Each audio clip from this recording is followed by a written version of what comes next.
ইংরেজিতে দুটি confused word নিয়ে আলোচনা করব। একটি হলো লুজ, অপরটি হলো লুজ। শব্দ দুটি দেখতে এক মনে হলেও এদের ব্যবহার এবং অর্থ আলাদা। লুজ শব্দটি একই সাথে অ্যাডজেক্টিভ এবং ভার্ব হিসেবে ব্যবহার হয়। যখন অ্যাডজেক্টিভ হিসেবে ব্যবহার হয় তখন এর অর্থ দাঁড়ায় আলগা। যেমন মাই শার্ট ইজ লুজ, আমার জামাটি আলগা। যখন ভার্ব হিসেবে ব্যবহার হয় তখন এর অর্থ দাঁড়ায় আলগা করা।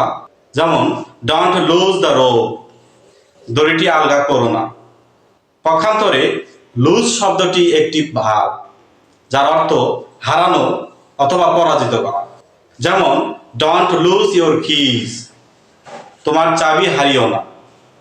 We may lose the match, আমরা ম্যাচটি হারতে পারি।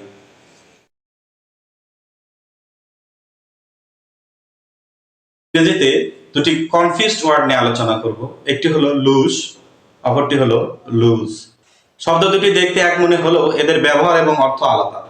লুজ শব্দটি একই সাথে অ্যাডজেক্টিভ এবং ভার্ব হিসেবে ব্যবহার হয়। যখন অ্যাডজেক্টিভ হিসেবে ব্যবহার হয় তখন এর অর্থ দাঁড়ায় আলগা। যেমন মাই শার্ট ইজ লুজ, আমার জামাটি আলগা। যখন ভার্ব হিসেবে ব্যবহার হয় তখন এর অর্থ দাঁড়ায় আলগা করা। যেমন ডোন্ট লুজ দ্য রোপ, দড়িটি আলগা করো না। পক্ষান্তরে লুজ শব্দটি একটি ভার্ব যার অর্থ হারানো অথবা পরাজিত করা।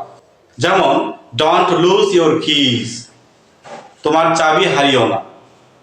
We may lose the match, আমরা ম্যাচটি হারতে পারি।